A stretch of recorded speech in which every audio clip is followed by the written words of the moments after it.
that we were looked after brilliantly. Everything was done to the highest specification, and I think that's probably why they've got such a good field of horses going out there again this year, and they need to take a huge amount of credit from that. We're looking forward to going over again, and hopefully I'll be able to have horses going over there for years to come. He is the most important horse that I will ever train, and that's even if I train a Derby winner or anything like that further down the line. This horse will have done more for me than any other horse could possibly do. Yeah, I don't know where I'd be if he hadn't come to my yard. My life would be very, very different. Well, that's what these horses do. They make you emotional. They get in your heart, and that's what Prince of Arran, this horse in front of us, has done with Charlie Fellows. What an international superstar he is. He takes his travelling all in his stride. He could have won a Melbourne Cup. Maybe he should have done, and he must have a great chance here. And I do think the Frankie factor is interesting. Charlie talking there about how excited he is to have Frankie on board for the first time. Prince of Arran just making his way into the paddock. Hayley, let's find Hayley. We're really looking forward as the horses are just coming up behind us. Freddie Head alongside me, the trainer of Call the Wind, last year's winner. How is the horse, Freddie? He seems very well. I think he's as well as last year. We have a bit more weight on, that's the only thing. Going's going to be good. Weather's not too hot. Yeah. So all's well for the moment. He's a very consistent horse, isn't he? He always runs a good race for you. He's never been ahead of the first four the last 2 years, I think.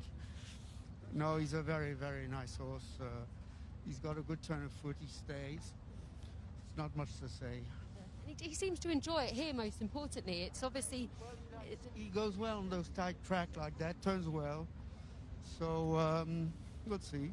We have a good jockey on, and so let's cross our finger now. Best of luck. Thank you for your time, Freddie Head. The runners are just starting to make their way out behind us here in the main parade ring.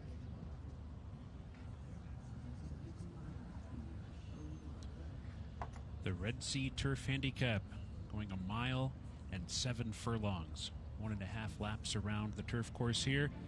A long distance for both horse and rider. Call the Wind won it last year. Olivier Pellier on board. Prince of Arran with Frankie Dettori. Secret advisor William Buick's already got a winner today. Francisco Fernandez on Mirinyake. Mildenberger with Joe Fanning. Barbados and Shane Foley. Mekong, Jamie Spencer. Spanish Mission with Ryan Moore. Gifts of Gold and Pat Cosgrave. New Show with David Egan. Holly Doyle won the first race tonight, and she's back here with Red Verdon. Making Miracles and Luis Morales.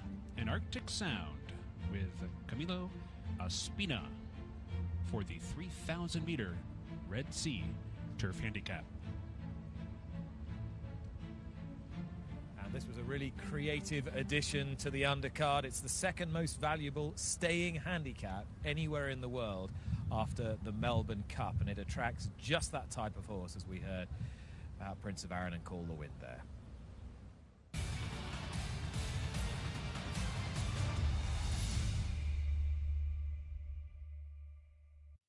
So runners in the paddock for this Red Sea Turf Handicap, and produced a thrilling finish last year with the success of Call the Wind, and there he is, Freddie Head, famous for Miesk and Goldacova and many more, has a very smart stayer on his hands, a very consistent horse, Michelle, too. Won this race last year. I thought he looked excellent doing it. He actually carried more weight last year than he does this time. He's a model of consistency.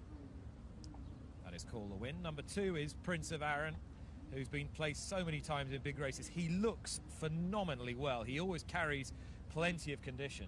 You know, he actually does carry a lot of condition, and I find that a little surprising. First of all, he's a gelding. Generally, we don't see them as hefty as Prince of Arran, but he is 8 years old. I think he looks just really good in the flesh here. He hasn't had a win since October of 2019, but Charlie did say that if you could have a tailor-made race to suit, it was the Melbourne Cup he ran in back in November. Number 3 is Secret Advisor. Quite well fancied by Charlie Appleby, Godolphin and William Buick, all looking for doubles. I really like this horse. This is going to end up being my top pick in here, Nick. I think he's going to be sitting in the second flight. You have to go back to that Betfair Exchange Buckhounds at Newmarket 2 back. That race is so formful. You get several really good horses out of it. I think that's going to be the horse that's going to deliver here today. have a look at number 8, Spanish Mission, in the colours of Gary Barber and Team Valor. I bet you Barry Irwin is sitting at home and he's not extremely happy about the weather turn. This horse wants firm ground, and while I don't think it's going to be soft by any means from the amount of rain that we had, any weather is probably not ideal for this one.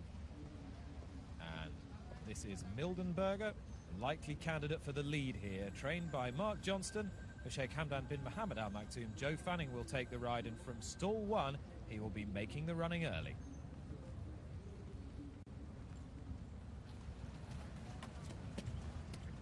Welcome back. We are here paddock side underneath the mottled skyline in Riyadh, Saudi Arabia, ahead of the longest race of the day on Saudi Cup night. It's the Red Sea Turf Handicap. It will be run on over 1 mile 7 furlongs, 1 mile and 7/8. And in picture there, Pat Cosgrave receiving instructions from Saeed bin Sarur. They're represented by Gifts of Gold here, the second string for Sheikh Mohammed's Godolphin operation. And there is last year's runner-up, Michelle Yu, alongside me. This is Mekong, who is a mercurial character, rejected from Sir Michael Stout's stable, now trained by Jamie Osborne, for whom he was second in this race last year. The key for Mekong really is the pace. He needs a true, honest pace to run at. If they go very slow up front, he doesn't have the closing kick necessary. He needs them to be very honest. His last 2 races, I think, very disappointing, but like you mentioned, was runner-up in this event last year. You might not recognize him there, but I can tell you it's Frankie Dettori.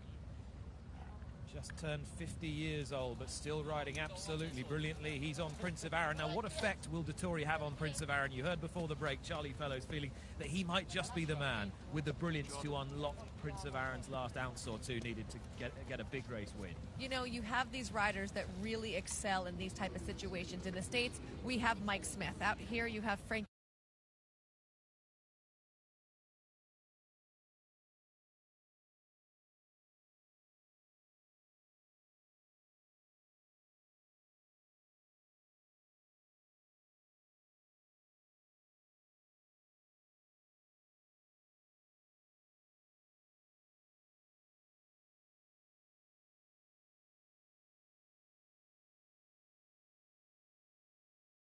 Mission co-owned with Team Valor, so American ownership, British trained, ridden by Ryan Moore. Big chance, I'd say. Yeah, he came over to America actually and won the Jockey Derby Invitational over at Belmont back in 2019. This horse has been different since they've just allowed him to run. They were trying to rate him for a while, and since letting him just be up in the bridle, he's really shown different form. Trained by Andrew Balding, whose wife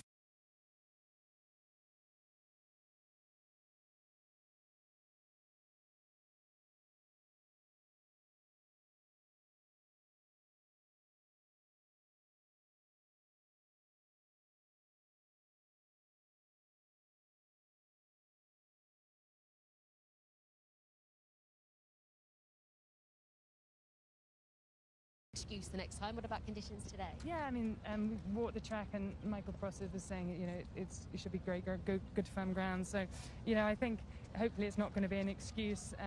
It looks a lovely track. He's in good form. Trip should suit. So, fingers crossed. And it's something you've done for many years, the stable, that the horses have travelled internationally. Do you think that helps, having the experience? Yeah, we've got Maddie O'Meara, who's our travelling her girl, who does an outstanding job. I think all credit to, you know, the IRB getting such a big, strong team out and looking after us. It's a tricky thing doing it during COVID. I think it's a miracle we're all here, and let's all hope we get back safe as well. And also, lovely, I've met Jessica Berry, who's travelled over to support for Team Valor, which is exciting. Really good that they're here. And later on, you've got Bangkok to look forward to as well. What about his chances? Yeah, I mean, Bangkok's a star. You know, it's great for King Power having a runner in the, you know, richest race in the world. It's what the chairman would have loved. You know, he's in great form. Hopefully he'll suit, the surface will suit him. He ran one at Lingfield, obviously, impressively. I think Ryan was, you know, delighted with him. We'll leave Ryan to do the magic now. Absolutely. Best of luck. Thank you for your time. Good luck. Annalisa Balding represented today in this race by Spanish Mission, and with her husband Andrew later on Bangkok in the big race. There is Shane Foley, who won the International Jockeys Challenge here yesterday, Michelle. He's riding Barbados.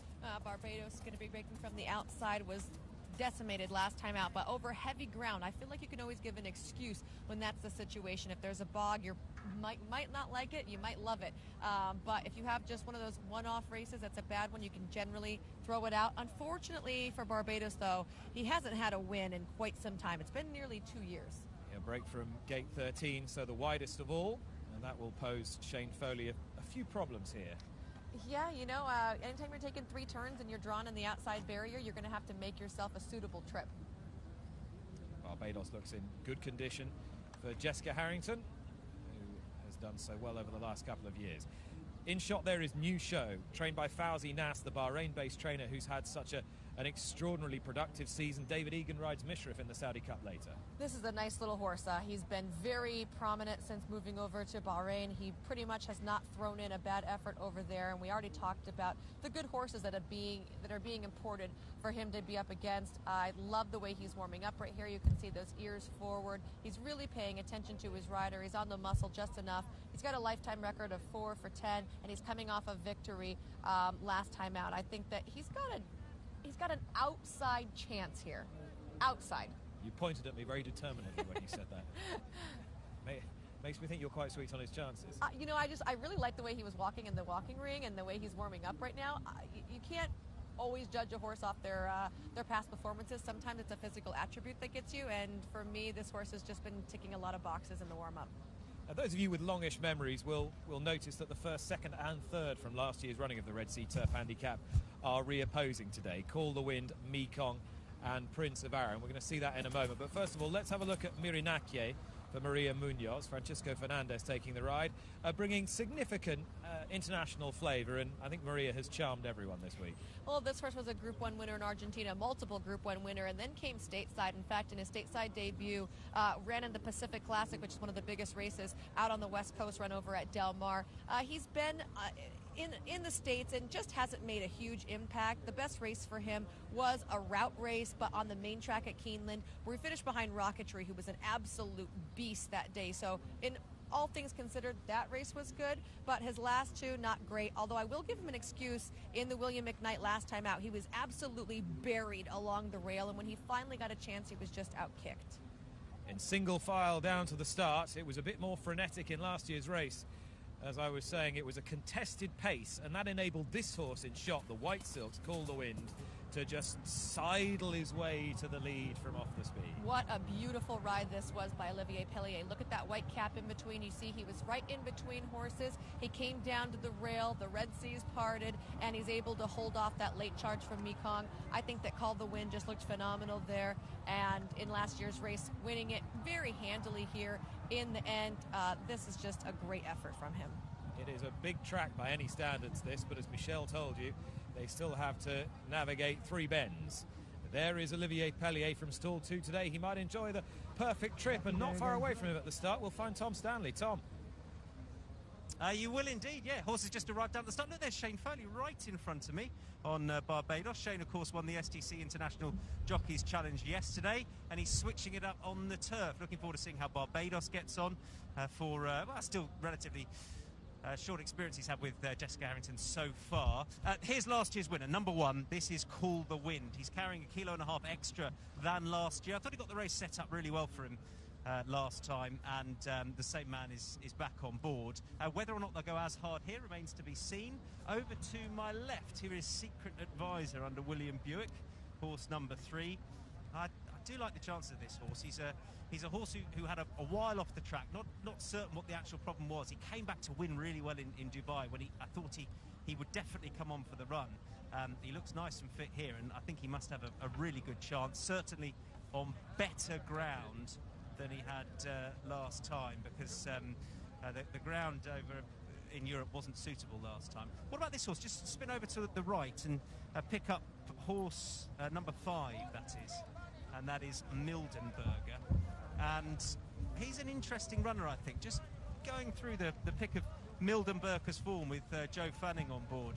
You know, he's rated higher on the all-weather, but actually, if you look at his turf performances, he's had excuses for some turf runs. And if you go right the way back, he's got some good form in behind a certain Stradivarius. So look, he's by no means out of it. Horse number 7 right in front of us here.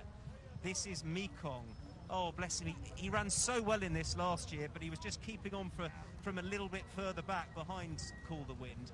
And hopefully, he'll be hoping that this sets up that little bit better with Jamie Spencer and Jamie Osborne with Mekong. If they go really hard, we know what to expect from this horse. We know that he's going to be patiently ridden. We know he's going to be ridden to get into the race, and he may well just do that. Let's have another look at Prince of Arran, just over to the right. You can see the CF rug. Look, Charlie Fellows obviously brought that all the way over with him, and he'll be going in very shortly. Right, it's worsening conditions down at the start. Rods now here in Saudi Arabia, very wet. This will be making a significant difference, you would have thought, to the state of the turf track. This is our final turf race. Nearest to us is Joe Fanning on Mildenberger. This will have a significant effect on the main track as well, more of which a little later. Holly Doyle has already been amongst the winners today, and she's got an interesting ride here on Red Verdon in 11, as we see Call the Wind just proving a little reluctant last year's winner, Michelle. You know, they must know this horse is not a great gate horse. Like you said, they brought out their blanket with them, and they had the gate crew there ready with the ropes behind. All they're doing is trying to encourage that horse. What they're doing right now is lifting his tail. A horse wants to walk away from the pressure, and so the pressure now is behind him, so he's going to move forward off of that. You've got a good gate crew here that's going to be able to get this horse moved into line. Some of these older horses, like we said earlier, just have their mind on what they want to do, and you just kind of got to encourage them into the right spot. Here's a good view of what Olivier Pellier gets to see. Look at those big ears. Overall, he's being a little reluctant, but he's not being bad. As long as everyone stays calm, the situation is easily contained. So last year's winner, Call the Wind's taking some persuasion. As I said, Holly Doyle on Red Verdon coming from stall 8, another old-timer. Prince of Arran now backs out. They're old enough to know better this side, aren't they? They want us to get wet right now, Nick. They're like, everyone stay out in the rain. You're not going to avoid it. And there is the view from Olivier Pellier again. He's looking at Joe Fanning to the inside. Joe, the silver cap there, he'll be trying to make the lead from that inside gate, make the most of it. Mildenberger could be the lone speed here. And Gifts of Gold and Pat Cosgrave, the all-royal blue, with one of the last ones in. William Buick, the white cap, on Secret Advisor, looking for a double here. So it's the Red Sea Turf Handicap. $2.5 million, the second richest turf handicap, staying handicap, any in the world. Travis Stone to call him. Thank you, Nick. Making Miracles, the only one left to load in now. Still just a few strides behind the gate, but is moving forward for a 3,000-meter Red Sea Turf Handicap. They're in the gate. And they're off. Prince of Arran missed the break just a bit. Mekong off near the back of the pack. Mildenberger out looking for that early lead. Call the Wind is up close as well. And so too is Mirinyake racing up 3 wide. Gifts of Gold right in the mix too, with Making Miracles as they move for the first of 3 turns. And Call the Wind has come on to put a nose in front. Call the Wind has taken over the lead. Mildenberger is going to back off to be second. Gifts of Gold is racing in third. Mirinyake is fourth. Making Miracles toward the inside is fifth. Secret Advisor comes away sixth and is 5 lengths off the lead in the very early stages. And then it is Arctic Sound racing in 7th. Spanish Mission finds a cozy spot, is covered up down inside, racing in 8th position. Barbados is 9th. Red Verdon is 10th. Prince of Arran New Show near the back of the pack with Mekong. So they come by the stands for the first time. Call the Wind assumed control to that far turn run and maintains it heading through the finish line for that first time. Mildenberger with only mild pressure as there's still quite a ways to go. Making Miracles continues on toward the inside, and then it's Gifts of Gold racing on that one's outside. They share third and fourth together. Spanish Mission is tucked away still, down inside with 1 circuit remaining, followed by Secret Advisor. Mirinyake has been 3 or 4 wide throughout so far, heads into that second of 3 turns, still there. Prince of Arran is covered up down toward the rail with Barbados, followed by Arctic Sound, who's also been wide throughout. Near the back is Prince of Arran, about 8 lengths to make up from there. New Show and Mekong is the trailer. Pretty tight pack heading for the backstretch run. The pace appears honest, not particularly fast, but not too slow.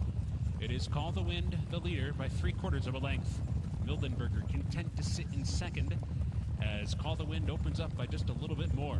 Making Miracles is keyed up in behind, running along in third. Gifts of Gold is traveling well, fourth and only 2.5 lengths off the lead. Spanish Mission has made steady progress, up to be fifth and down inside to within 4 lengths of the lead as they move for that far turn.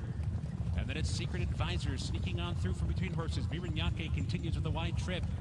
Red Verdun has made some progress too and is sticking to the inside run with 4 lengths to find from there as the pace begins to quicken. Making Miracles finds a seam toward the rail. Here comes Making Miracles challenging Call the Wind for the lead. Mildenberger sticking with them, and now there's 3 across the track around the far turn. Spanish Mission set to strike right there in behind. Gifts of Gold is spun out wide. Miranyake's got a shot. Secret Advisor asked to go now. Then it's Red Verdun and Arctic Sound. They race for the top of the stretch. Making Miracles with an inside run has taken charge off the turn and tries to cut the corner. Opening up a length and a half. Spanish Mission's worked out a great trip so far. Pops outside, coming with a run. Gifts of Gold finishing fast too.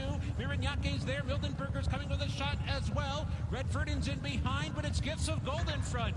Gifts of Gold kicks away length and a half. Making Miracles fighting on. Spanish Mission is as well. Gifts of Gold kicks clear by 2.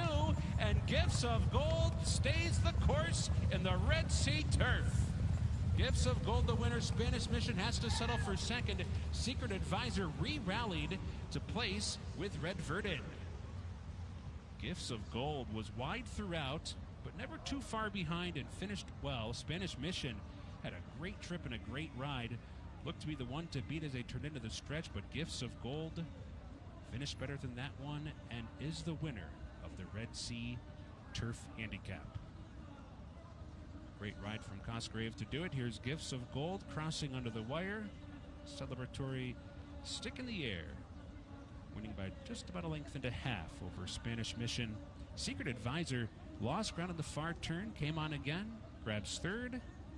Red Verdun, not the best of starts in that photo for fourth with Making Miracles, but the winner, Gifts of Gold.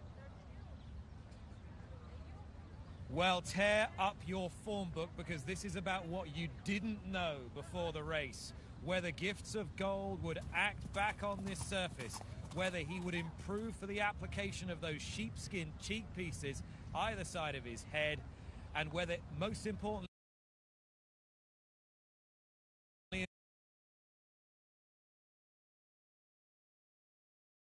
likely, but far from it. He stepped up to the plate and has given himself his biggest career victory for Godolphin Side Binsura and jockey Pat Cosgrave. Nick, right from the get-go, it was just chuck the playbook out of the window for several of these horses. Prince Bandar missing the break there. You end up with Call of the Wind on the lead, setting kind of a pedestrian-like tempo, going down the backside. Around the turn, 4 or 5 different horses challenging. This horse had a wide trip, but didn't have to run into any traffic, and like you said, stayed the course.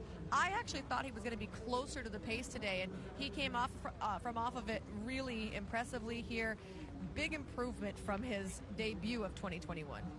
Really sparkling improvement. He's back on the turf today, having run on the dirt. His last most impressive win was on a synthetic surface, so we were really none the wiser. High fives all round from those concerned with the Side Binsura yard. Pat Cosgrave, he looked absolutely delighted, and here he is alongside Haley. I'd say he's a very happy man indeed. Nick, Patsy, just talk us through the race there. Yeah, look, I was a little bit doubtful whether he'd stay or not. His last one was over a mile in the dirt, you know, and I spoke to Side before race, and then he said to me, he'd stay okay, just be handy, second, third. We went very slow, it probably helped me stay a bit better, you know, he's probably a horse that had a bit more turn of foot than most of these stairs, you know, and he worked it nice in the end, and he stuck it out good in the end. You could see Joe Fanning was happy to let them get on, and they just steadied it up, but they got racing early enough. Yeah, I gave up Joe because I thought it was going to be a complete dash, and I wanted to get in top gear before we went into the straight, you know, and I was going a bit wider, but at least it was in top gear, and it's not a long straight, you know, so if you can pinch a length turning in, you might do no harm up the straight, you know. Fantastic bit of placing by the trainer as well, and you've always had great support from Saeed. What does the victory mean to you? It's great, you know, look, me and Saeed over the last 2 or 3 years have been, you know, we've won Caulfield Cups, and we've been all around the world together, and it's been great the last 3 or 4 years with them, and just tops it off today, you know. Certainly does. Many congratulations.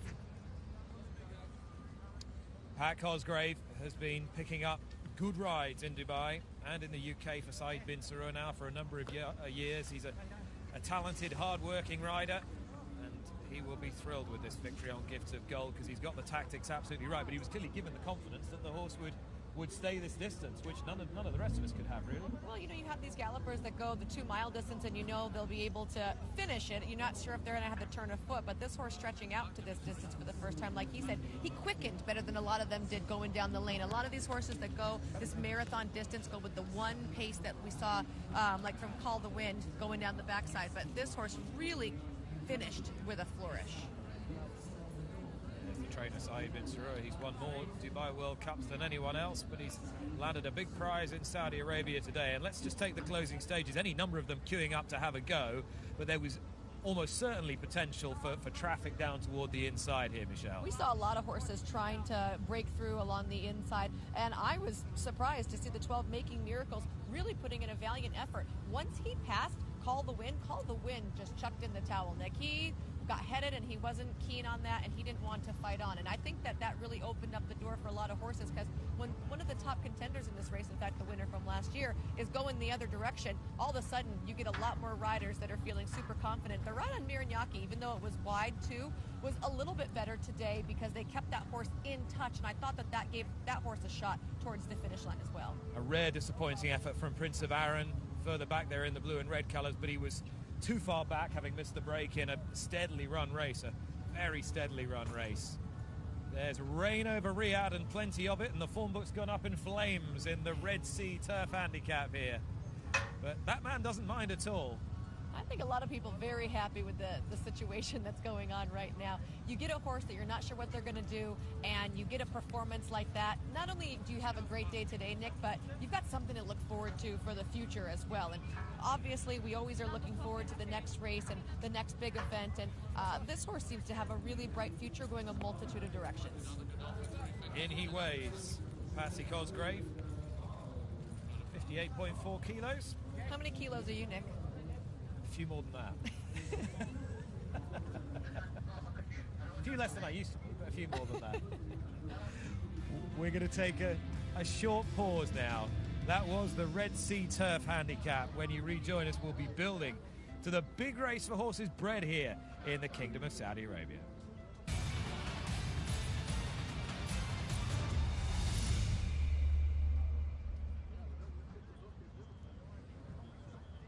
So still a slate grey skyline here in Riyadh at the King Abdulaziz racetrack.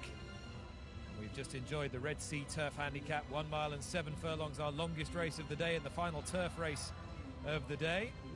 That was won in fine style by Gifts of Gold in the all royal blue of Godolphin for Saeed bin Surur and Patsy Cosgrave. There are still 5 crackerjack races to enjoy.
Welcome back then. Winning trainer alongside me, Saeed bin Surur. Saeed, when was the plan to bring your winner here for this race?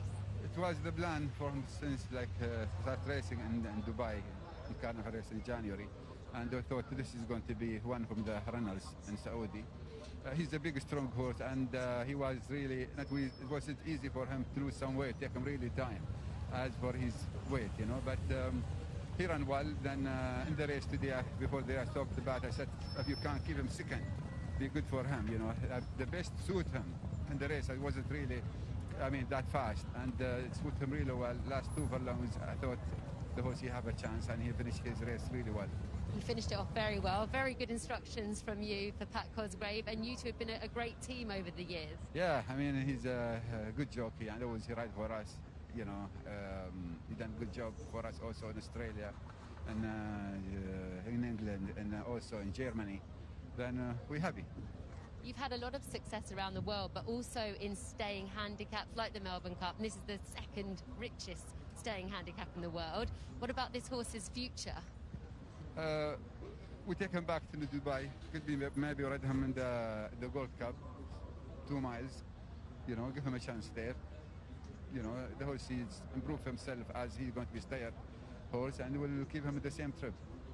You're going to have another go and keep him at this kind of distances. Do you think there could be more improvement to come from him then after today's race? I'm sure he will lose some weight. We all need to do that. Many congratulations. Great to see you with the victory here in Saudi Arabia. Well done. Thank you. Thank you. Well done to Saeed bin Sarur. For so long, the mainstay of training in Dubai, was the principal trainer for Sheikh Mohammed's Godolphin operation from its inception for a long time, and now sharing that role with Charlie Appleby, who has the higher profile horses. We saw Charlie's Space Blues winning earlier on today. So a productive day so far for the United Arab Emirates and for horses racing in the Godolphin Blue, and it remains to be seen whether the winner of our Red Sea handicap today can make an impact in big staying races across the globe this year. In the jocks room there, with build up to the next race, which will be the first on dirt, and we've just seen Gifts of Gold winning the Red Sea turf handicap, and the trophy presentation is just about to take place, Michelle. Yeah, we're going to be seeing those beautiful golden trophies be handed out here to the connections of Gifts of Gold. Going to have this is going to be some nice mantle work, I think. I would love to have one of those on my mantle. I'm not sure any of those would quite suit my mantelpiece. You don't think it would hold? Somewhat incongruous. I'm sure Patsy Cosgrave will find a space for that golden helmet. I think anyone that takes home multiples too, you could have a nice set of bookends as well. Okay, as we await the presentation, let's join Hayley, who's got more reaction to the Red Sea handicap. Thank you, Nick. Yeah, we were just reflecting on the runner-up Spanish Mission, who ran a huge race in defeat, and Jessica Berry has travelled over from the United States of America, and I think that was a huge run from him. Racing manager of Team Velour, what's your feeling from that effort? We're thrilled. I mean, we would have loved to have gotten a prep race into him before this, and to have him run as well as he did today was a tremendous testament to how well Andrew Balding's done with him. Ever since he's joined the stable, they've had a lot of success, and the conditions obviously probably better for him today. He's on a real roll. What will be the plans going forward for him? Well, he's got to go back to England. We're kind of leaving our options open. We'll see how he comes out of this. Dubai could be in the cards, but long-term, the Melbourne Cup is the goal for this horse. So we're going to make a strategy to get us there after this. And that's probably not a bad result, having Ryan Moore ride him today, because he's had success in that victory. Did he give you an indication that he might be that kind of horse that's tailor-made for that kind of race? I mean, yeah, absolutely. And, you know, he's a horse that really appreciates the firm ground, and kind of wish it hadn't rained today, to be honest. Wasn't expecting that coming out here, but the Melbourne Cup could really suit him based on how he likes to run on the firm turf, we're hoping. Absolutely. Lots to look forward to. We all wish it wasn't raining, but thank you, and a great effort in defeat. Well done. Oh, wonderful. Thank you so much. Yeah, Jessie Berry there from Team Valor, who will be campaigning most of their horses in Europe this year, winding down their American operation slowly but surely, but they'll be very pleased with the run there of Spanish Mission, but no answer to Gifts of Gold, who ultimately was an impressive winner of the Red Sea Turf handicap. Saeed bin Sarur there, you saw, winning the trophy. Now, looking ahead to our feature race today, the $20 million Saudi Cup, and the purpose of a race of this standing is to attract the very best from all points of the compass, and we have the best current older horses in the United States in the shape of Knicks Go and Charlatan. We have one of the best European colts from last year in the Star Turf performer and French Derby winner Mishrif, trained by John Gosden. But it wouldn't quite be complete without a representative from Japan. Such a strong racing jurisdiction it is now. And that responsibility today falls on the shoulders of Chua Wizard. But as you're about to find out, those shoulders are well broad enough for this task.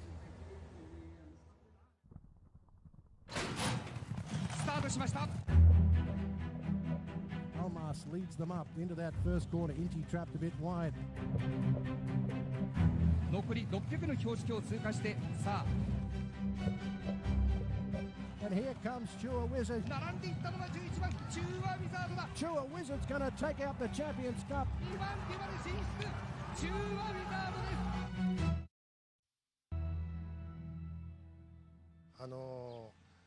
I first received Chua Wizard when he was a 2-year-old, and he was a little weak, but I thought he would be a late developer. He has been improving year by year, and now he is a great athlete. And he won the Champions Cup in Japan in 2020. Japan is the same latitude as Saudi Arabia, and he lost very little weight in transportation and is now in great shape. そうですね。This morning, Chua Wizard worked very well, and he seems really settled and relaxed. I think it was a very important experience for Chua Wizard to be shipped to Dubai last year for the World Cup. The race was obviously cancelled, but it was a good experience, and he can now adapt to new surroundings really easily. He's a real athlete. Flag is raised by the starter, and they're off and racing for the inaugural Saudi Cup. Bit slow way on the inside. I've watched last year's Saudi Cup repeatedly. It was a strong race, and the winning time was quick. Maximum security is the winner of the inaugural Saudi Cup. This year the field includes 2 fast Americans, so I believe the pace will be quick, which suits Chua Wizard. He has a lot of stamina, and he needs a steady or faster than steady pace, and then try to catch the leader on the home stretch. This would be the perfect race.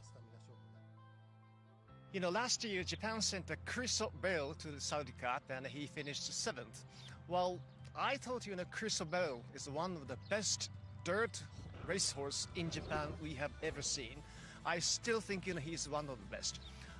In my opinion, Chua Wizard is as good as Chris Bell, which means, he's a really, really good dirt horse. Japanese racing fans are very enthusiastic, and they will send a huge roar from Japan.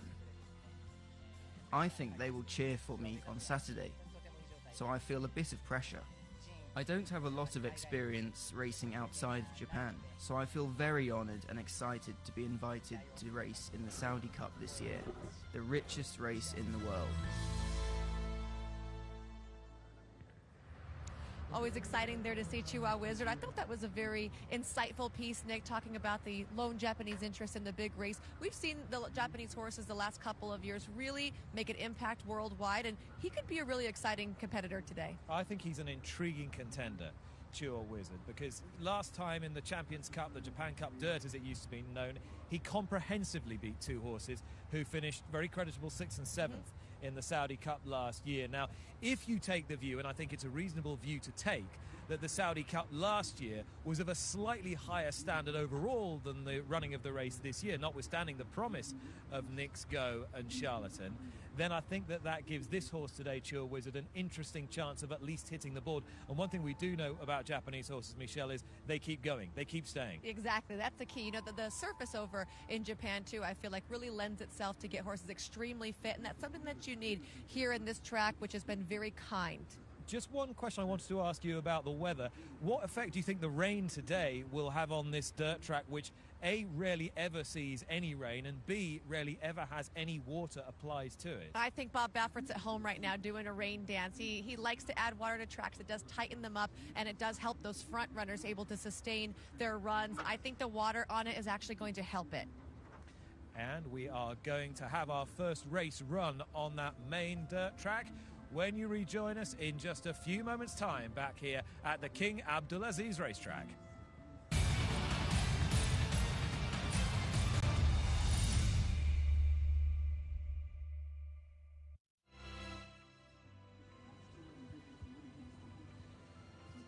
So here are the scenes live alongside the paddock here in Riyadh. Ahead of our next race, it's due off at 2:45 local time, and it's the Jockey Club local handicap. It'll rerun over 1 1/8 miles, 9 furlongs, or 1 mile and a furlong, and a full field here.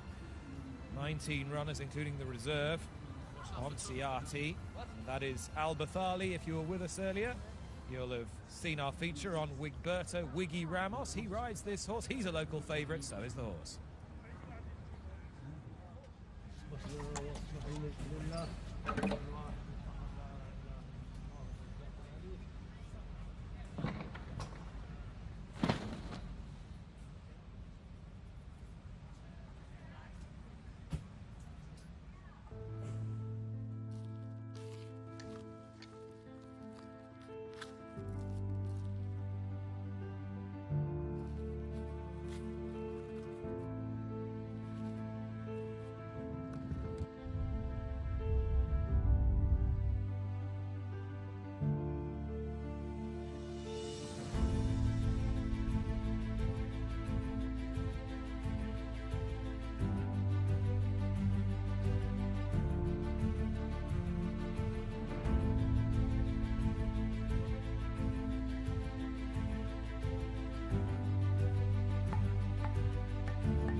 Well, welcome back. You're live with us here, paddock side, ahead of the Saudi Cup, which is due off a little later on. But we've already had some wonderful racing here, and Michelle and I are joined by Holly Doyle, who took the first race today.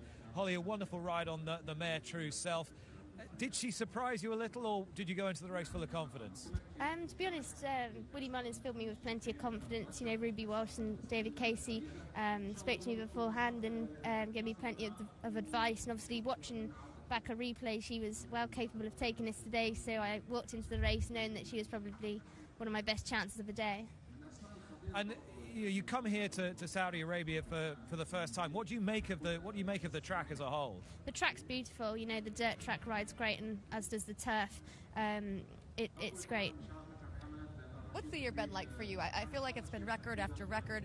Right here, becoming the first female to win a race in Saudi Arabia outside of the Jockeys Challenge. What's it been like? It's obviously a huge privilege to be on the world stage, and with plenty of rides on a day like today, it's what you've, as a jockey, I strive to want to do. So I just feel very lucky to be where I am today. You got a ride in the big race, the Saudi Cup, on Extra Elusive. Now you're parked out in gate 14 of 14, but you didn't sound too disappointed earlier in the week about that. Why was that?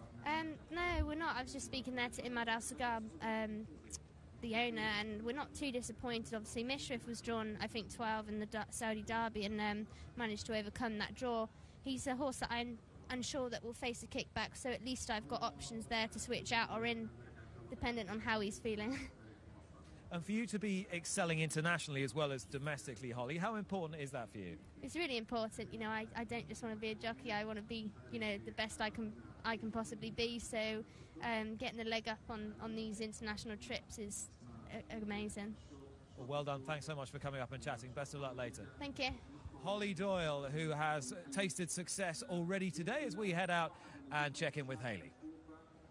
Thanks, Nick. Yeah, track side here, and it's dirt action all the way now, and I'm delighted to catch up with Bob Turman, who is the track manager. And what about this surface? It's something else, isn't it?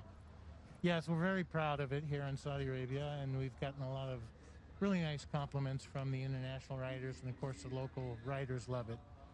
Which is so important. But what's this weather going to do? How's it going to ride? I think it'll stay pretty consistent the way it rides all year long. Right now we have a different piece of equipment on it, so I would think it would be listed as good because of the amount of rain and not fast. Doesn't mean that speed won't carry, but that would be the listing.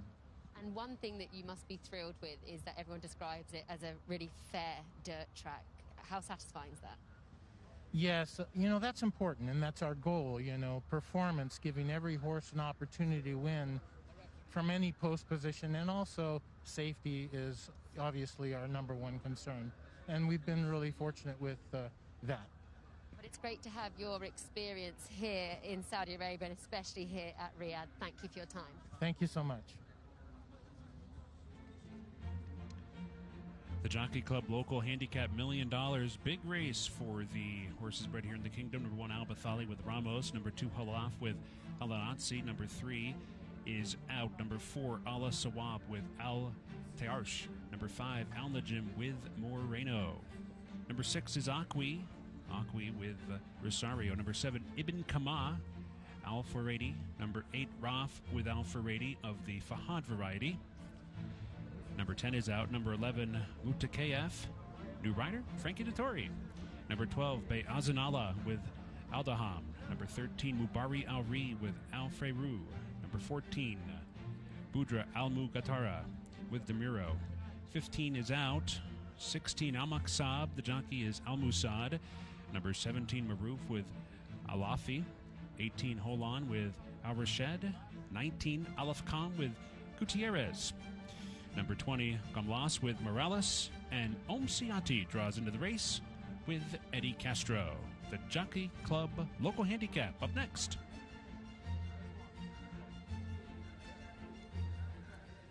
And joining Michelle and I to handicap the Jockey Club handicap is Nawaf Al-Dahash, who is a local trainer and also a noted handicapper. Nawaf, thank you for joining us. We need your help here.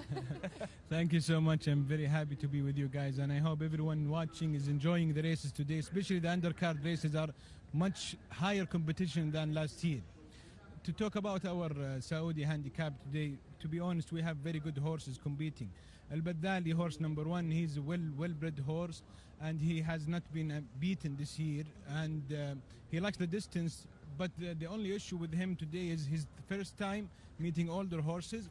Also, he's running with 62 kilos, which is the highest weight. Also, the other horse for Prince Faisal, Halaf, very, very good horse. He's a stayer, but his last race was not good, and I don't think maybe today he will provide a good race. So just for those who are unfamiliar, this is a race for horses bred here in the Kingdom of Saudi Arabia. How big is the breeding program here? You know, our breeding, to be honest, is very improving in terms of quality. Every year is better than the other year. You will see Al-Baddali, the horse number 1, he's one of the best well-bred horses here. And I think if he goes to USA, for example, because he's running on dirt, I think he can compete and he can do well in Group 3, Group 2 races. To compare, also Halaf, he has run against very well imported horses and he has beaten them. But maybe he has run a lot lately. Maybe that will be an issue for him. To be honest, the dirt is the first race today in the dirt. I don't know if the rain has, made any difference in terms of the surface. Also, I would like to talk about horse number 9, Anil Awan. This is a very, very tough horse. He likes the distance and he will compete. Today he's running with 57.5 kilos, which is an advantage for sure. Let's talk about also Holan, horse number 18. This horse is a stayer. He can come very, very strong in the last 400 meters, and he can place, maybe win, but he can place for sure. And this is the surprise horse for me, and the black horse, his name is Gimlas, number 20. He's running with the least weight, 54.5. He has run well last race. He can sit behind the pace and come strong in the last 400 meters. He won by 11 lengths last time, but that was going 1.25 miles. Is he going to be okay shortening up? That's fine. This horse has natural speed. He won last year on shorter distance, but this year he started his campaign not very well and then improved his last 2 races, came second, and he won the last race. He has natural speed, can place himself behind the pace, and I think today he will provide a very good race. Well, Frankie Dettori has picked up a spare ride in this race because John Velasquez was due to be riding Motakayev here, trained by Mr. Al-Rashid. Joel Rosario rides the other horse, Aqui, and Tom is with the trainer now. I am indeed. They are two fascinating jockey bookings for this man alongside me. It's Faisal Al-Rashid, who is son of Hamid Al-Rashid. What's it like to have Joel Rosario, Frankie Dettori on these two horses? We hope, inshallah, we have a great day today, inshallah, with the brilliant jockeys, Frankie Dettori and Joel Rosario, and I wish we have best of luck for them, inshallah. It was great to see Mutakayev when Frankie, you got him on board the horse. He looks very, very ready today. He looked very fresh, Mutakayev. He's happy today, and he like training. We hope, inshallah, we have good chance, inshallah.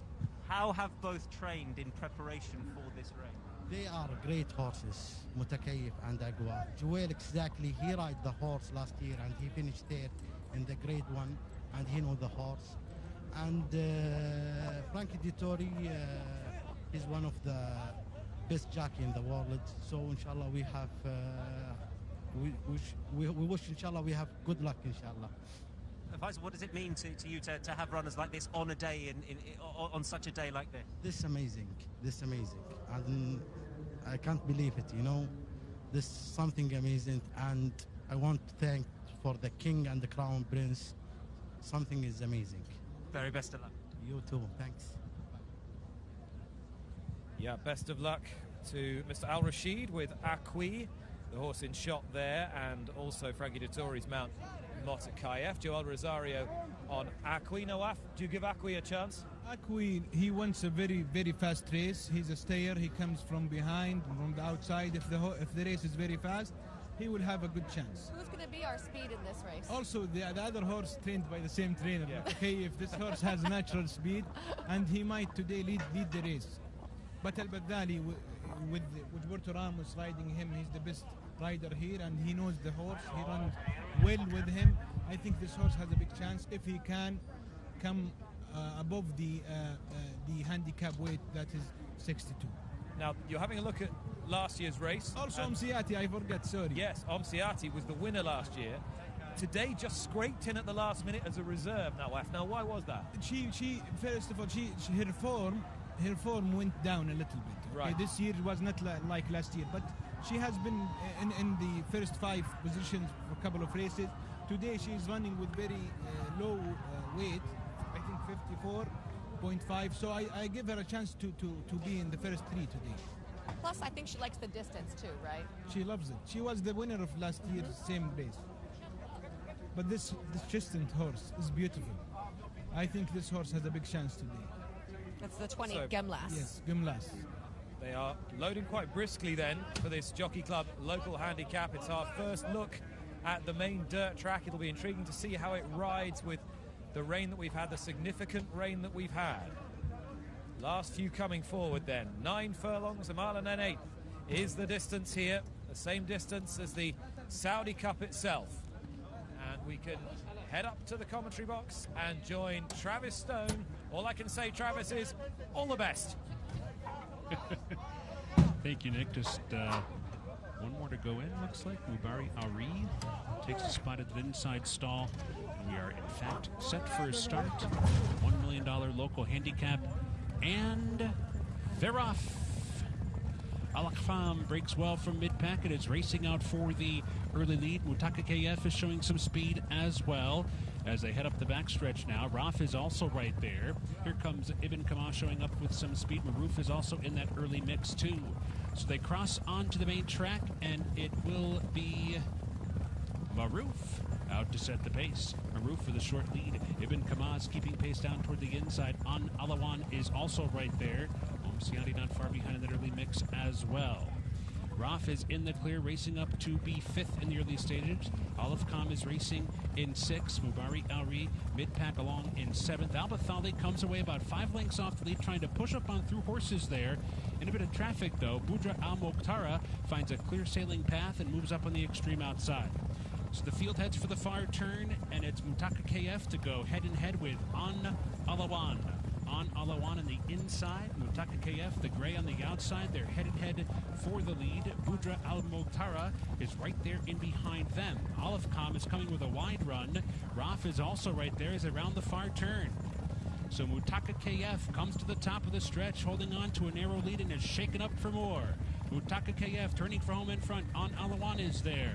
Budra Al Mokhtar is putting in a bid. Olive Com's coming down the center of the track as well. They're racing for the mid-stretch marker. Mutaka KF begging for another 100 meters or so. Here comes Al-Bathali. Al-Bathali's putting in a bold light run and is finishing fast. Al-Bathali to the front. Mutaka KF gives way late. Olive Com is racing third, but they're coming for the finish. And Al-Bathali bounding home. Wins it by 4 in the end. Mutaka KF was second. Olive Com was third. And then farther back, Al-Najim Al-Bahar came on to be fourth.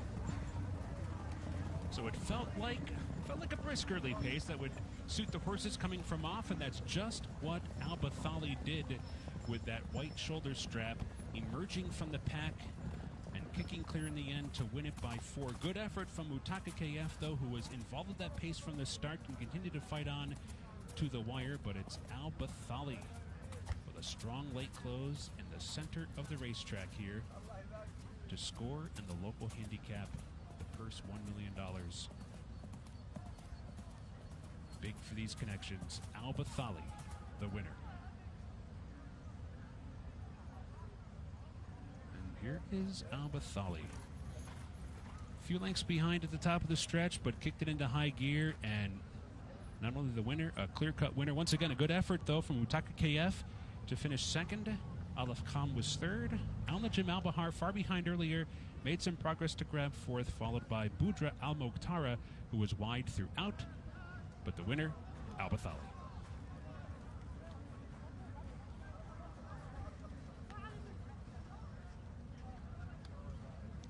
Congratulations, Wiggy, about the win for Jockey Club Cup. Thank you very much, Faisal. I want to say first, thank you to God to give me this opportunity to be here. Wiggy, tell me about, actually took us through the race. Well, today my horse, I was a little afraid about the weight. 62 is the first time that he carried on 62 kilos. But the distance, I'm not afraid. And I was thinking to myself, I have to take it easy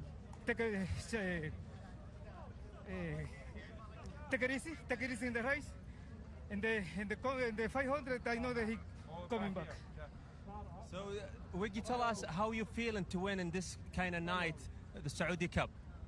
Oh, always winner is a good team, but a day like this is very special for Saudi Arabia and to me to win this race in this big day.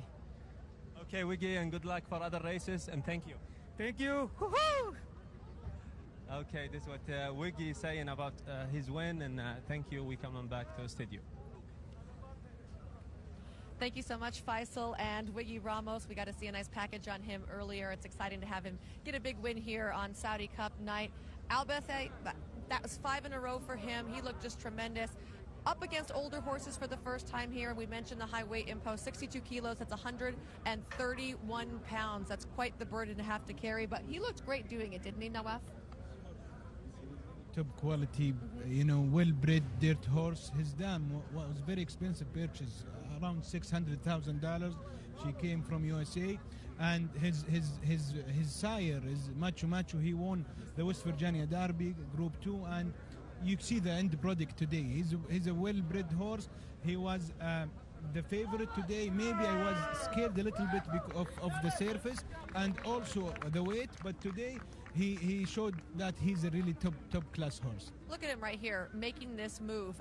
I feel like he really just relished it, and the longer the better almost. I felt like he could have won by 10 if they had gone a mile and a quarter. Yes. Before people did not think he can run the distance. They thought he's a miler, but he showed now that he can run the classic distance. Also, he has an advantage, which is Gilberto Ramos, the jockey. He's the best jockey in the Saudi track. He knows this horse. He knows how to position himself and when to pick the right time to move. What kind of future does he have being just a 4-year-old here? This was his first time taking on older horses. Yes, I think this horse might, go outside of Saudi and maybe go to Dubai and try himself there. And also for the next year, Saudi Cup, maybe he's a horse who can run there also. Really excited there to see Wiggy Ramos coming back.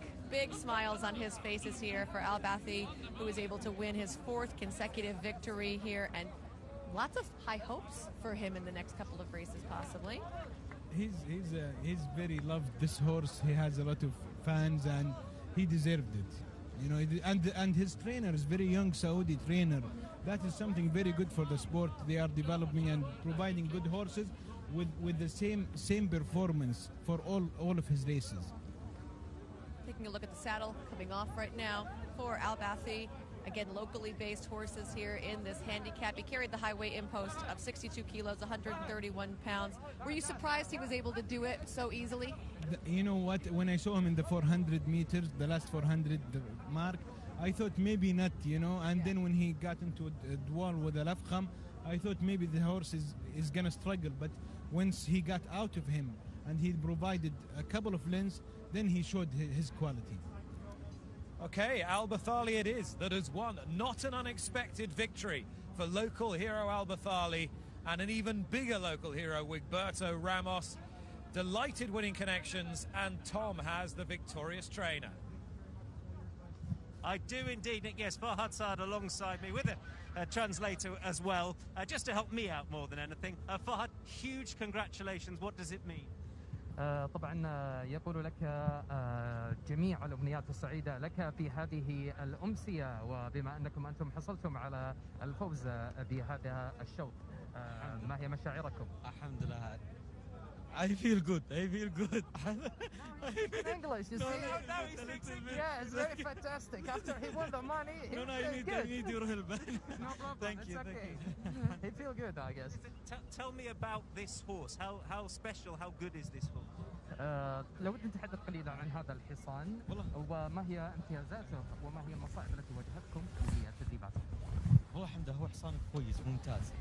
خسر السنة الماضية جروب 1 خسر صورة، والسنة هذه كسب جروب 2 وجروب 1 الكاس الملك. He said that it is a great horse, but in the last champion he was lost group 1, and right now he's winning.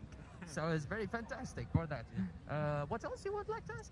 It's great for these locally bred horses to get a chance on such a big night, right? And for you to win this race with a locally bred horse, it's so good for Saudi Arabian race. طبعا هو يتحدث عن هذه السباقات العالمية، وبالإضافة إلى ذلك مشاعركم وأنتم تشاركون هنا في هذه السباقات العالمية، وبالذات بطولة كأس السعودية، وبالذات أنتم مع الجياد جميع الدرجات، جياد إنتاج ال4 سنوات فأكثر. الحمد لله، والله شعور ممتاز. هو أول مرة يعني مع الخيل اللي أكبر منه السن، أول مرة يركض. هو يركض مع نفس عمره. المرة هذه ركض مع اللي أكبر منه.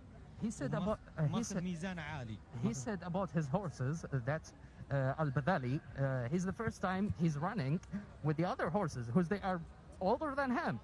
So, and he got a high weight also. This is very fantastic for him.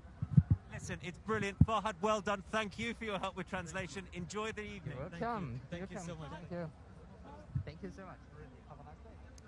Dusk is falling and the night is closing in here at King Abdulaziz racetrack. But the best is yet to come as we build towards the 2021 running of the world's richest horse race.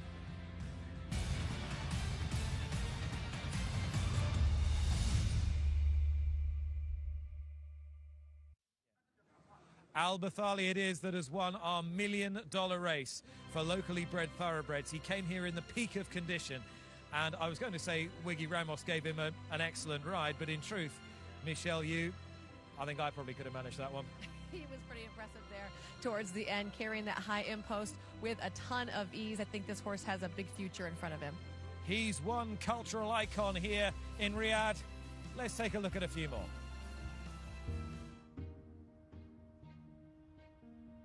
Living at altitudes over 700 feet.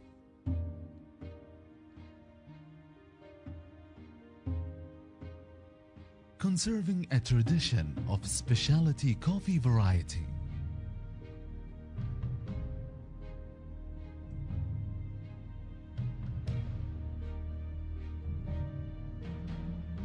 Passing it down from one generation to the next. since hundreds of years ago. They have been incubating these seeds, growing them.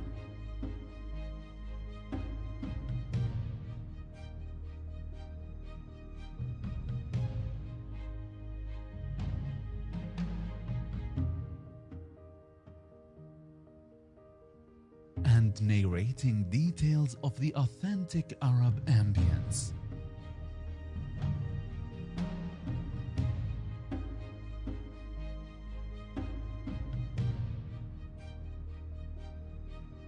Culture, embracement of heritage.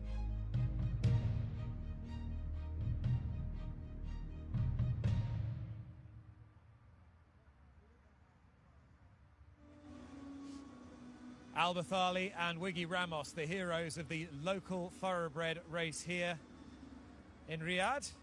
And there is Wiggy, who's enjoyed such success here over the last 3 decades, former Florida Derby winning rider, Panamanian born, as you heard if you were with us earlier in the programme, and he has read the script to perfection. Al Bathali heavily favoured in this race, and the lion's share of $1 million going to his connections. Well, welcome back, and very shortly, Michelle, you and I will be joined by the man partly whose brainchild this event is, the chairman of the Jockey Club of Saudi Arabia, Prince Bandar bin Khalid. But before we join Prince Bandar, we're going to take a look at the 14 that head to post in this year's Saudi Cup.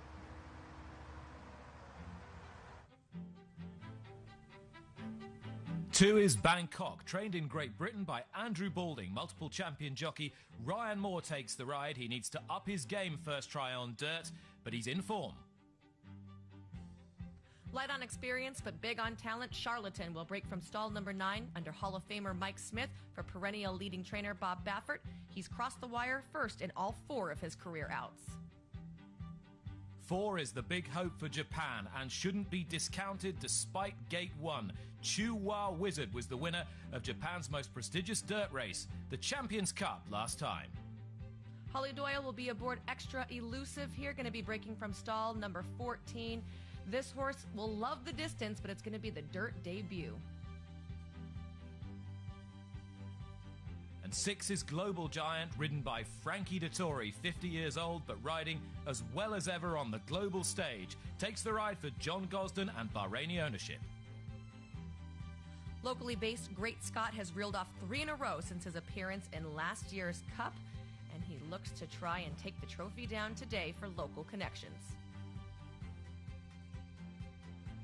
8 is Nick's Go, a horse on a roll since joining Eclipse Award-winning trainer Brad Cox. Comes here fresh from success in the Pegasus World Cup at Gulfstream Park in Florida. Max Player comes in here after competing in all 3 of last year's Triple Crown events. Mikhail Barcelona will be taking over for Umberto Rispoli in the irons for Steve Asmussen. 10 is Military Law. There are higher profile horses in this race, but this one is in the peak of health, as evidenced by his victory in the Maktoum Challenge in Dubai. Antonio Fresu rides. Mishrif was second last year in the Saudi Derby. We'll see if he can return to the dirt in that high form. David Egan will be aboard for John Gosden. 12 is Sincere. Globetrotting jockey Adri de Vries is one of the best in this field, and he rides for Bahrain-based trainer Fauzi Nas, who's enjoying the season of his life. The ever-popular Sleepy Eyes Todd, going to be ridden by locally based rider Alexis Moreno for Miguel Silva. He's versatile and he's won 2 of his last 3 outs. 14 is Tacitus, so often frustrating, but so talented. Bill Mott, trainer of the Mighty Cigar, has saddled this one. What a spare ride for William Buick, replacing John Velazquez. Derivo made quite the impression when locally imported to win the custodian of the 2 holy mosques last time out. He'll take a cut back in distance here with Christian Dumuro aboard.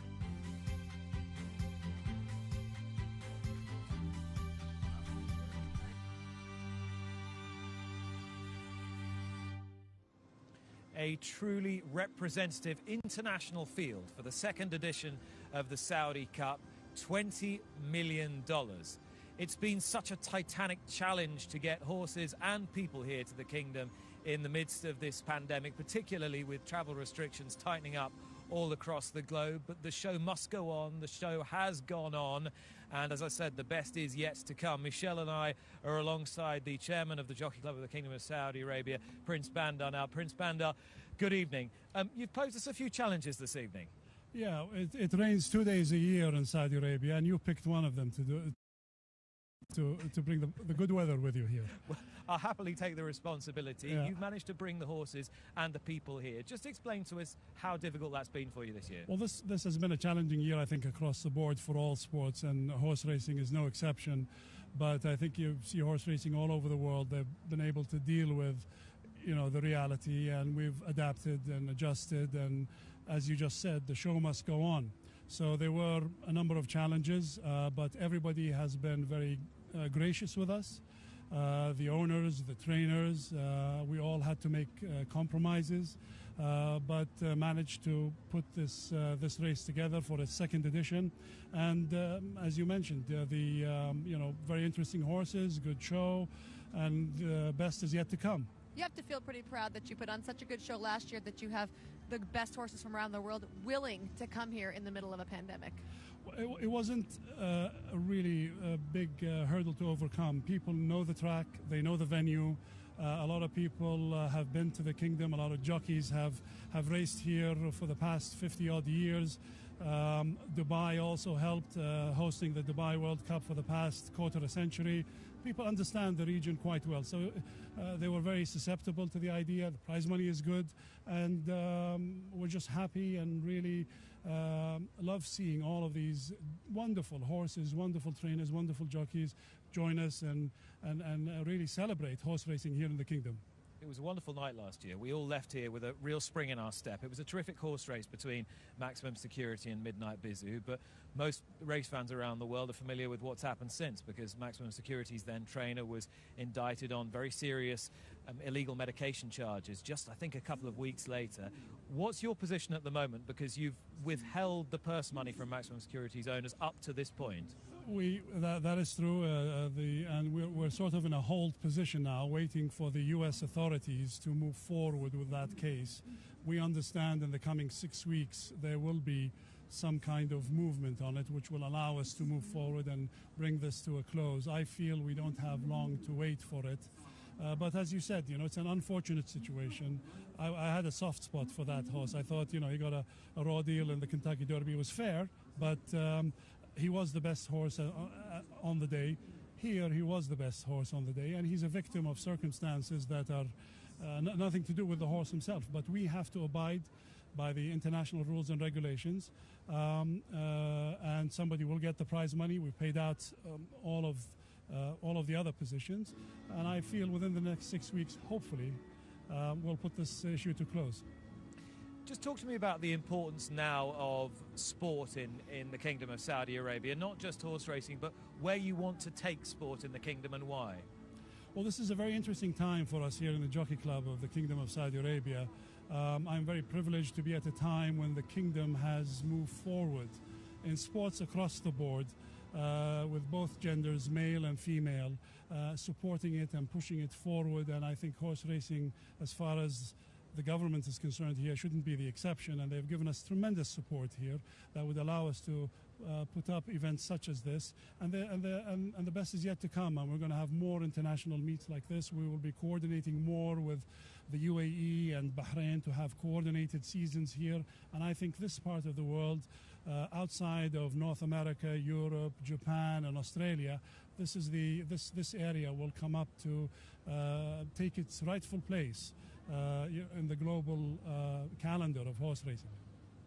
I know in a moment we're going to have a look back at yesterday, the International Jockeys Challenge, females and males competing here, and that was quite pioneering last year. I just wanted to pick up on that point you were making, that in schools now it's boys and girls who are competing equally in sports and are being brought through together. Absolutely, and as a result of the Jockey Championship last year, we have up to now our first two female jockeys, which we're all very proud of, and they're up and coming. But I feel this is only the first step. I think hopefully in the next years you'll see males and females step up to the plate, and I think you'll see a really bright future for horse racing here in the Kingdom of Saudi Arabia. Prince Bandar, thank you. Are we going to stay dry now? I hope so. Can you make this happen? We're praying. Can you make this happen for me, please? Well, I'll pray. Thank you very much. And we also pray for a good, clean, fair race and a brilliant edition of the Saudi Cup. Good luck and thank you. Thank you. Thank you very much. Prince Bandar bin Khalid, the chairman of the Jockey Club of Saudi Arabia. Men and women competing here yesterday in the International Jockeys Challenge. And here they were, posing for their photographs under much brighter skies at the King Abdulaziz racetrack. And these were the first two legs. Ready, riders, come on! And they're off. Oh, and a slow beginning for Fadey off near the back of the pack. Al-Dibdabah's racing out for the lead, though. Al-Dibdabah broke okay, and here comes Mortaja. Mortaja comes through toward the inside, fires up, and takes over now. It is Mortaja, the leader, to that far turn run, opening up to lead by 2.5. Fadey toward the inside, trying to hold on to second. Here comes Al-Dibdabah coming on to grab that second spot now. And then to the outside is Rabia Blady racing up into third. Sudat is fourth and toward the inside. Riyadi is picking it up with a wide run from fifth. There too is Yaktasa in sixth.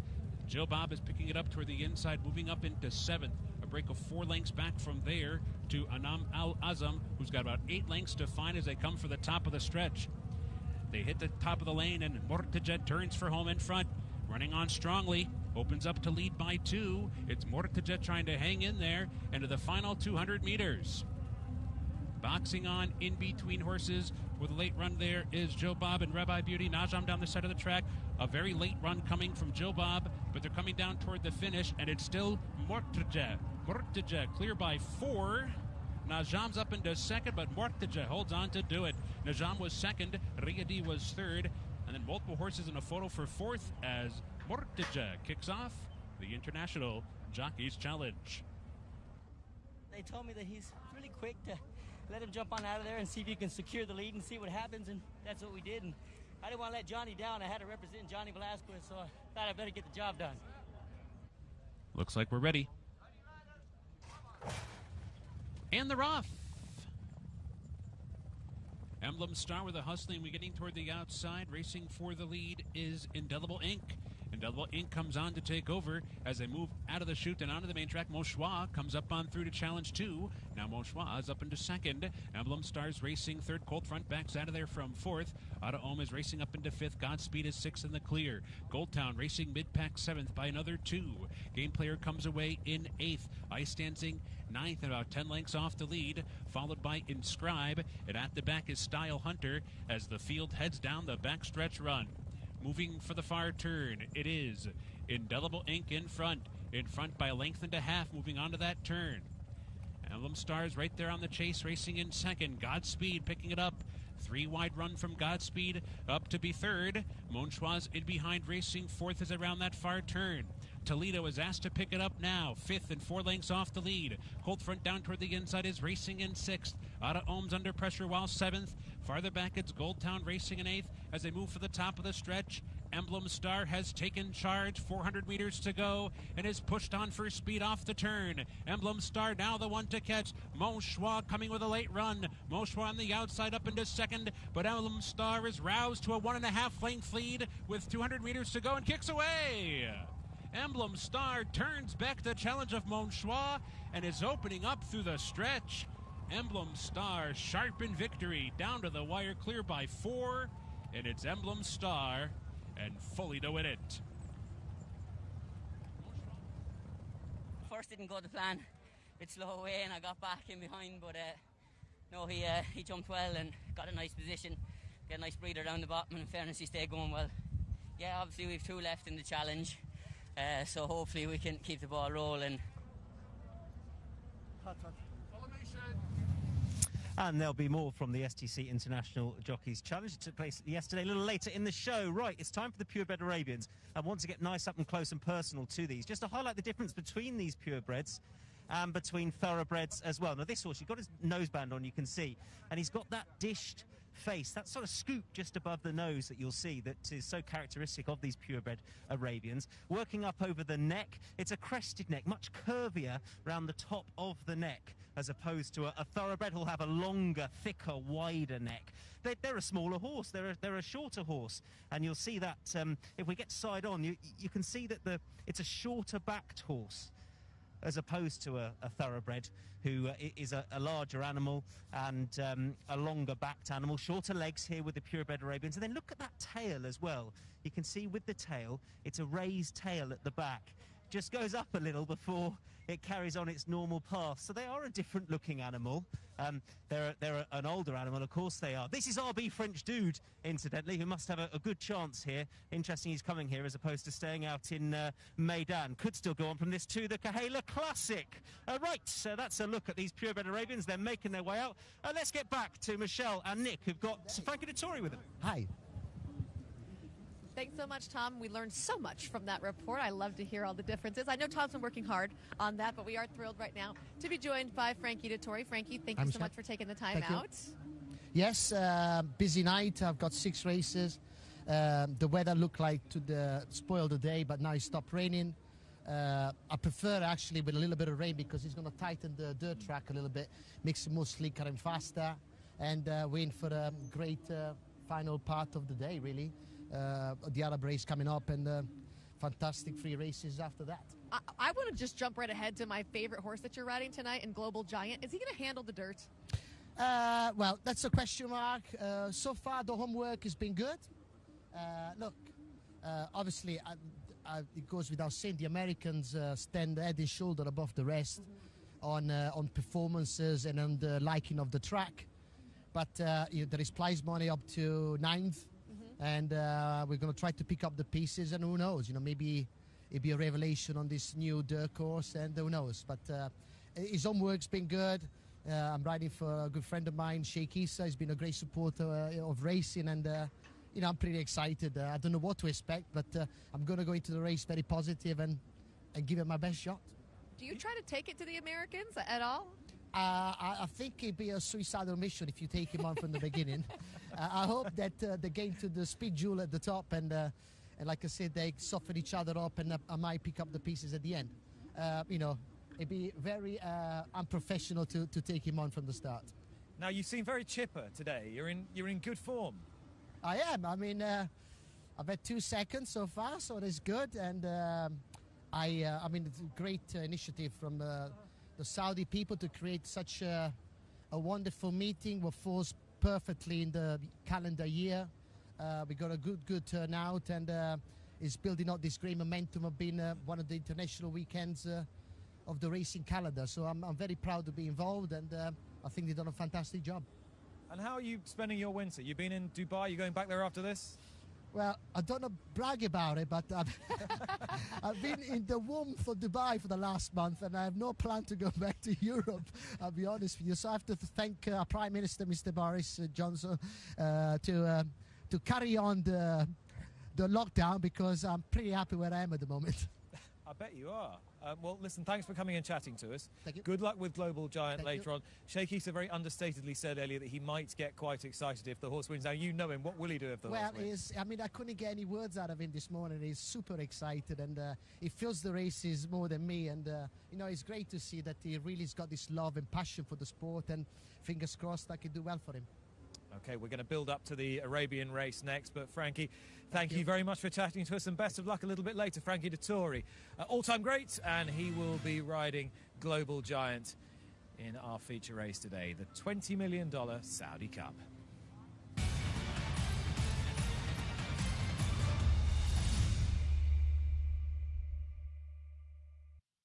So night has fallen here in the Kingdom of Saudi Arabia, in Riyadh, at the King Abdulaziz racetrack. Frankie Dettori saying there that this recent rain will have really tightened the track up, and the jockeys are happy with that. It'll make it a little faster. I shouldn't wonder that the Americans will be happy as well, most notably the trainers of Charlatan and Nixco.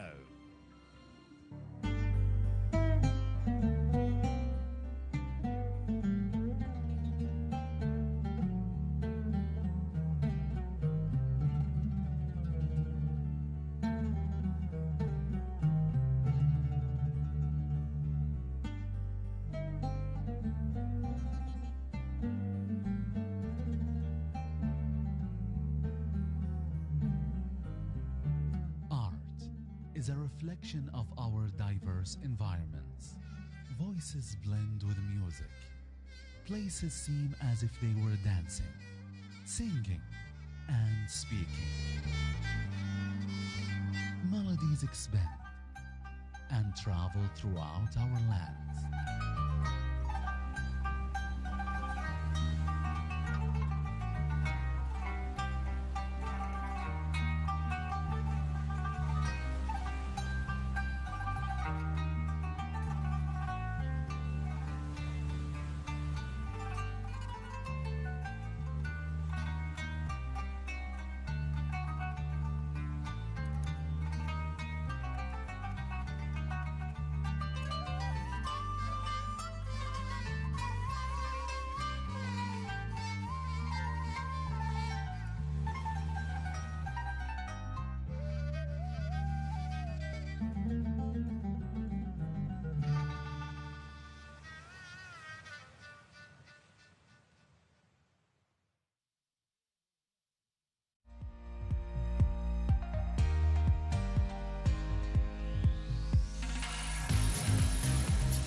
Self's up into second. Channel Maker's trying to hold on. 100 meters to go. Channel Maker's still there. True Self keeps on coming. True Self to the top. True Self from off the pace over Channel Maker. Racing for the final 100. Space Blues has to get going. Down inside is Urban Icon fighting on. So too Dark Power. Space Blues short lead, short of the wire. And Space Blues gets there. Redford's in behind, but it's Gifts of Gold in front. Gifts of Gold kicks away length and a half, making miracles fighting on. Spanish Mission is as well. Gifts of Gold kicks clear by 2, and Gifts of Gold stays the course in the Red Sea turf. Racing for the mid-stretch marker, Mutaka KF begging for another 100 meters or so. Here comes Al-Bathali. Al-Bathali's putting in a bold light run and is finishing fast. Al-Bathali to the front. Mutaka KF gives way late. Olive Calm is racing third, but they're coming for the finish, and Al-Bathali bounding home.